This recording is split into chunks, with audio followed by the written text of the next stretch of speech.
Xiao তাও। মার্কুইসের প্রাসাদের নিয়ম অনুযায়ী চাকর যদি কর্তার সাথে দুর্ব্যবহার করে তাহলে তার কি শাস্তি হবে? চাকর যদি বেশি কথা বলে তাহলে তাকে 20টা চড় মারতে হবে। তাহলে আরও তাকে ধরে রাখ।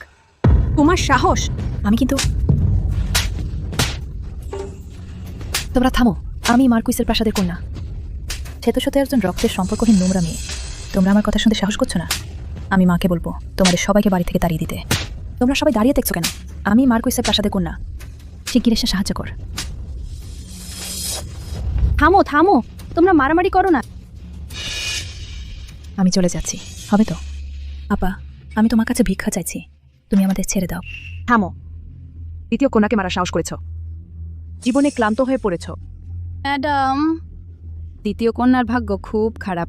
ছোটবেলা থেকেই তাকে মার্কুইসের প্রাসাদের কন্যার পরিচয় থেকে সরিয়ে দেওয়া হয়েছে। সে অনেক কষ্ট পেয়েছে। এখন অনেক কষ্টে তাকে ফিরিয়ে আনা হয়েছে, কিন্তু বড় কন্যা তাকে অপমান করছে। ওঠো। মা, আমি কখনো আপার সাথে কোনো কিছুর জন্য প্রতিযোগিতা করতে চাইনি।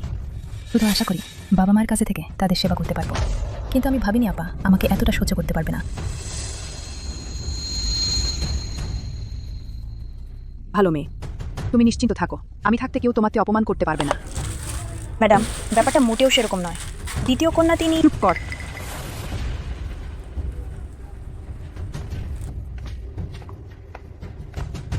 ইংওয়ান, দেখ, এটাই তুমি পরিচালনা করা চাকর।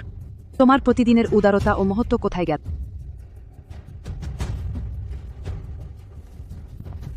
মা, এই বুড়ি কর্তার সাথে দুর্ব্যবহার করেছে। বোনের নরম স্বভাবের সুযোগ নিয়ে মার্কুইসের প্রাসাদের নিয়মকানুন বোঝে না এবং ইচ্ছামতো অন্যায় করেছে। আমার তাকে শিক্ষা দেওয়া উচিত ছিল, যাতে ভবিষ্যতে এই দুষ্ট চাকর বোনকে খারাপ পথে না নিয়ে যায়। যদি বাইরে যাওয়ার সময় বিভিন্ন রাজপরিবার ও অভিজাতদের স্ত্রীরা দেখে ফেলে, তাহলে বোনের সুনাম সম্পূর্ণ নষ্ট হয়ে যাবে।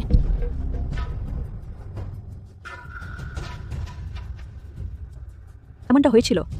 কিমন, তুমি খুব ভালো করেছ। কে আছ? এই দুষ্ট চাকরকে বাড়ি থেকে বের করে দাও।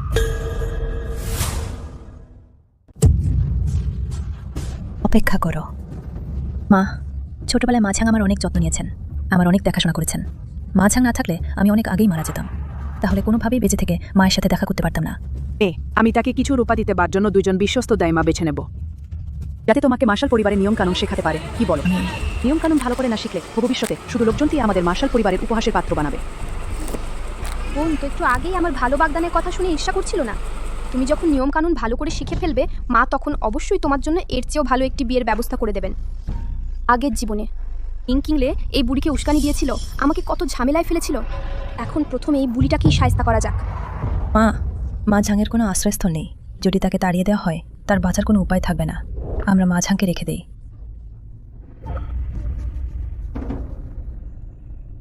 ওহো মা ঝাঙকে রেখে দিন। যে কোনো একটি কাজে নিয়োগ করুন। মেয়ে নিশ্চয় নিয়মকানুন ভালো করে শিখবে। ঠিক আছে, ঠিক আছে, আমি তোমার কথা মানলাম। আমি জানতাম মা সবচেয়ে ভালো। আদেশ দাও, আজ ঝাংকে দ্বিতীয় দরজার বাইরের কাপড় ধোয়ার ঘরে নিয়োগ করো। দিদি, মা এখনো কিছু বলেননি।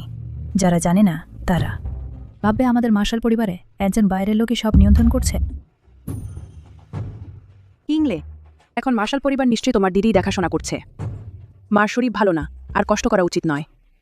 তোমার দিদি গুণবতী ও সদাচারী, মার্শাল পরিবারকে সুশৃঙ্খলভাবে পরিচালনা করছে। বাইরেও তার ভালো নাম ডাক আছে। তোমাকে তোমার দিদির কাছ থেকে ভালো করে শিখতে হবে। কি এই নচ্চারটাই সব নিয়ন্ত্রণ করছে? কিসের ভিত্তিতে? মা, আপনি নিশ্চিন্ত থাকুন। মেয়ে নিশ্চয়ই চেষ্টা করবে, যেহেতু আমি মায়ের আসল মেয়ে। জিয়াও তাও, গিয়ে গৃহ পরিচালনার চাবিগুলো নিয়ে আসো। মা, এইমাত্র বোনটি একটি কথা ঠিকই বলেছে। আমি এখন একজন বাইরের লোক। আমার সত্যিই কোনো অধিকার নেই আর মার্শাল পরিবার পরিচালনা করার। আগে আমি সবসময় মায়ের এই কথাগুলোতে বিভ্রান্ত হয়ে সমস্ত মন প্রাণ দিয়ে এই পরিবারটি পরিচালনা করেছি। শেষে আমাকে এক লাথিতেই সরিয়ে দেওয়া হলো। এবার আমি এত বোকা হব না।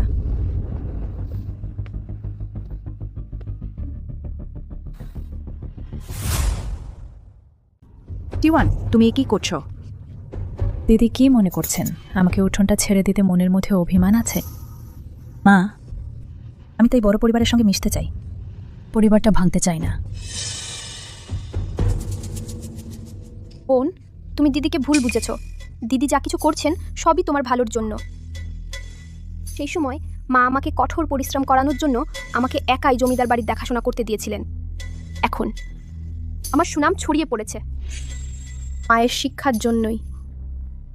এখন তুমি ফিরে এসেছো, এখন মাকেই তোমাকে সরাসরি শেখানো দরকার। তা তো বটেই। আমি যদি তোমাকে যত্ন করে না শেখাতাম, তুমি আজ এত ভালো হতে পারতে না। মা, তাহলে আমি আপনার কাছেই বাড়ির ব্যবস্থাপনা শিখব।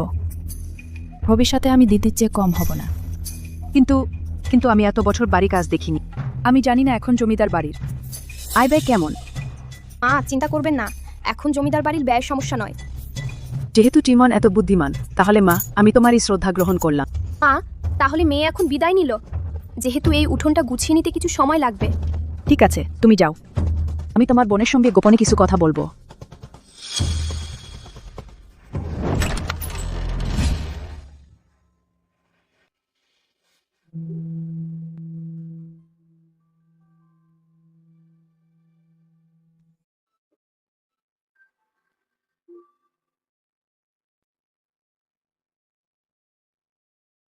তোমরা গিয়ে বড় বৌদির ঘরটা গুছিয়ে দাও। জি। বৌদি বিবি তো খুব অন্যায় করলেন। যখন আপনি জমিদার বাড়ির দায়িত্ব নিলেন, আয় ব্যয় চেয়ে কম ছিল। সেটা না হলে আপনি নানা উপায়ে বাড়ির সম্পত্তি ব্যবস্থাপনা করতেন, বাইরে ব্যবসাও করতেন।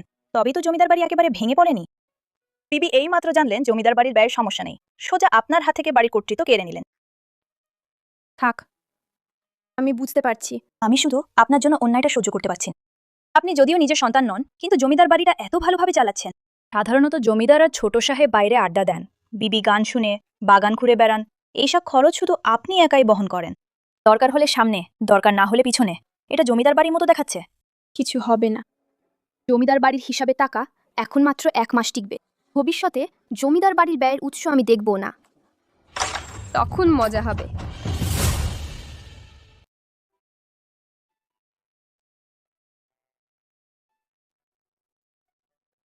তাহলে আপনি যে কষ্ট করে বাইরে দোকানপাট আর বাগান বাড়ি গড়ে তুলেছেন, সেগুলো কি এভাবেই হাত পেতে দিয়ে দেবেন? তা কি হয়, যা আমার তা আমারই থাকবে।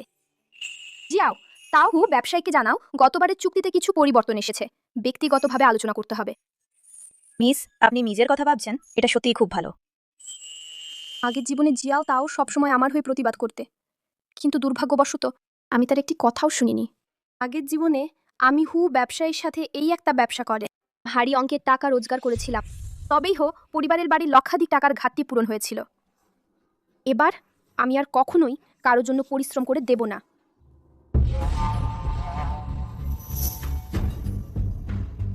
মিস কিং আজ সন্ধ্যা 6:30টার সময় ম্যাডাম বিশেষভাবে মূল হলেই কয়েকটি ভোজের আয়োজন করেছেন বড় মিসকে স্বাগত জানানোর জন্য।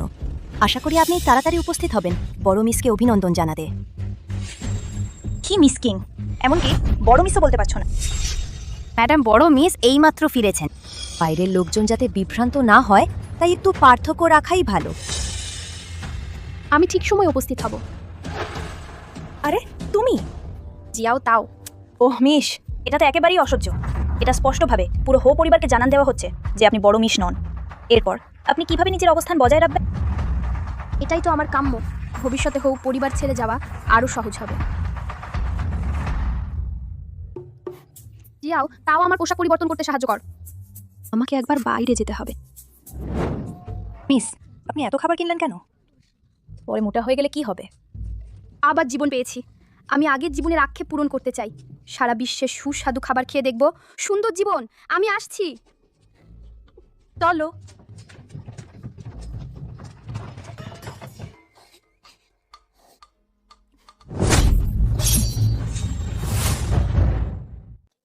এই ভাইয়া, আপনি যা বলতে চান ভালো করে বলুন।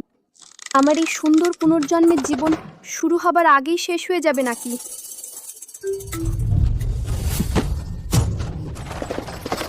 মিস, মিস, তাড়াতাড়ি তাড়াতাড়ি, ঘোড়া ভয় পেয়েছে, দৌড়াও।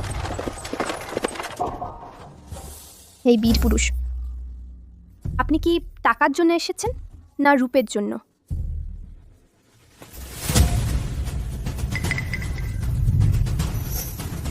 আপনি যদি টাকার জন্য এসে থাকেন, আমি মার্কুইস পরিবারের কন্যা। আপনি কত টাকা চান সরাসরি বলে দিন, আমি আপনাকে দিতে পারি।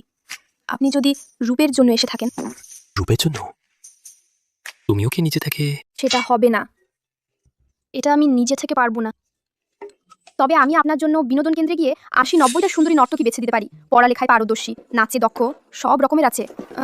গান নাচেছে পারদর্শী, সব কিছুই আছে। আপনি যদি চান ইচ্ছে মতো বেছে নিতে পারেন। একজন মার্কুইস পরিবারের কন্যার মুখে এমন কথা শোভা পায়?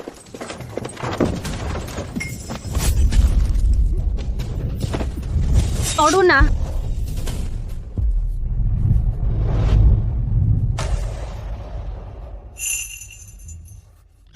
আড়াল করো না, আমি তোমার মুখ দেখে ফেলেছি।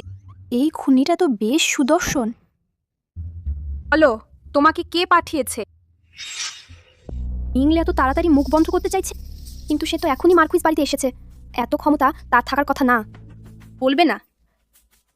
তাহলে আমি তোমাকে দেখিয়ে দিচ্ছি। আমি এই মার্কুইস পরিবারের কন্যা, শুধু আশ্চর্য কথা বলতেই পারি না, আমি পারি খুন করতে, দেহ টুকরো টুকরো করতে। নড়ো না যেন।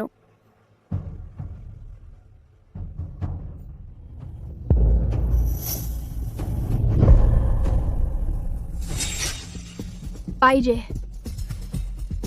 সবাই তোমার সহকর্মী।